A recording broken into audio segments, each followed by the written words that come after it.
Hello सखीज kitchen मीनाक्षीमध्ये तुम्हा सर्वांचं खूप खूप स्वागत। आज मी गणपती बाप्पांसाठी सॉफ्ट आणि लुसलुशीत ओल्या खोबऱ्याचे मोदक कसे बनवायचे ते दाखवणार आहे। चवीला एकदम छान आणि बनवायला सुद्धा एकदम सोपे। त्याआधी चॅनलला सबस्क्राईब केलं नसेल तर लाईक, शेअर आणि सबस्क्राईब नक्की करा। तिथे एक घंटी दिसेल ती सुद्धा प्रेस करा, म्हणजे मी टाकत असलेल्या नवनवीन आणि पारंपरिक रेसिपीज तुम्हाला ताबडतोब पाहता येतील।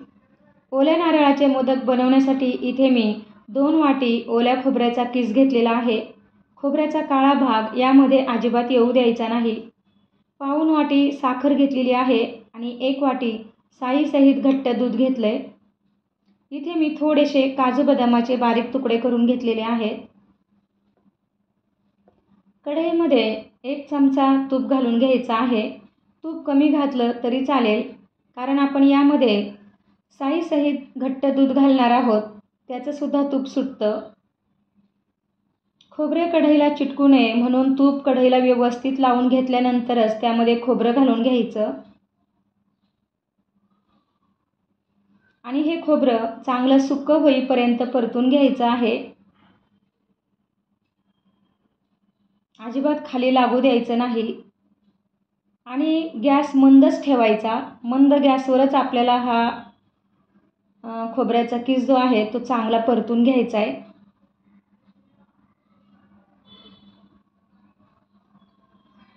खोबरं इथे बऱ्यापैकी सुकायला सुरुवात झालेली आहे।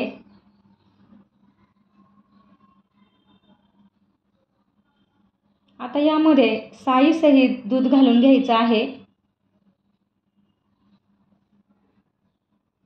आणि पुन्हा एकसारखं हलवत दूध आटेपर्यंत शिजवून घ्यायचे। साईसहित दूध घातल्यामुळे मोदकाला छान माव्यासारखी चव येते आणि खोबऱ्याचा किस सुद्धा सॉफ्ट होतो।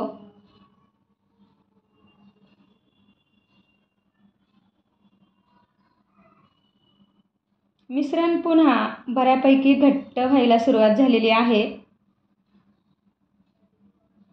आणि हे व्यवस्थित घट्ट झाल्यानंतरच दूध पूर्ण आटल्यानंतरच त्यामध्ये साखर घालून घ्यायची।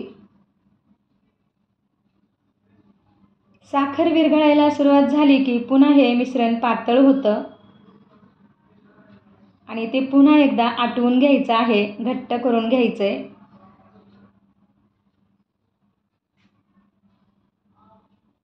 आता हे व्यवस्थित घट्ट व्हायला लागलेलं आहे।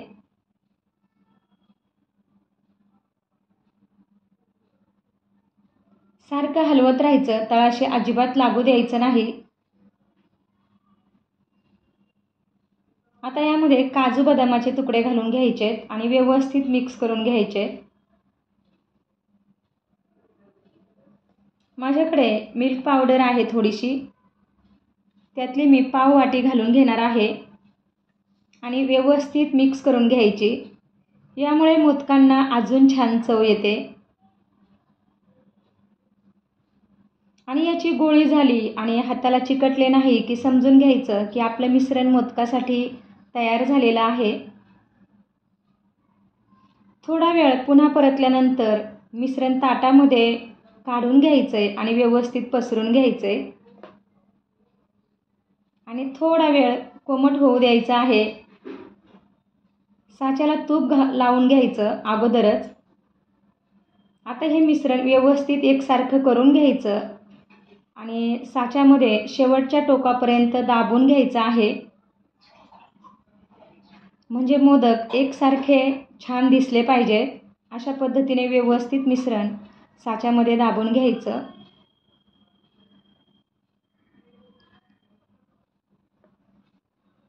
आता जास्तीचं मिश्रण जे आहे ते आपल्याला व्यवस्थित काढून घ्यायचं आहे आणि जिथे कमी वाटेल तिथे दाबून घ्यायचं।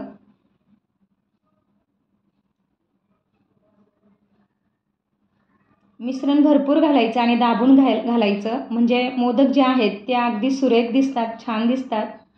आणि तुम्ही बघू शकता आपले जे मोदक आहेत ते किती छान झालेले आहेत।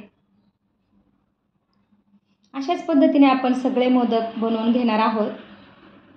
असे ओल्या खोबऱ्याचे, ओल्या नारळाचे मोदक तुम्ही सुद्धा नक्की बनवून बघा आणि तुमचे मोदक कसे झाले आहेत ते कमेंटद्वारे नक्की सांगा.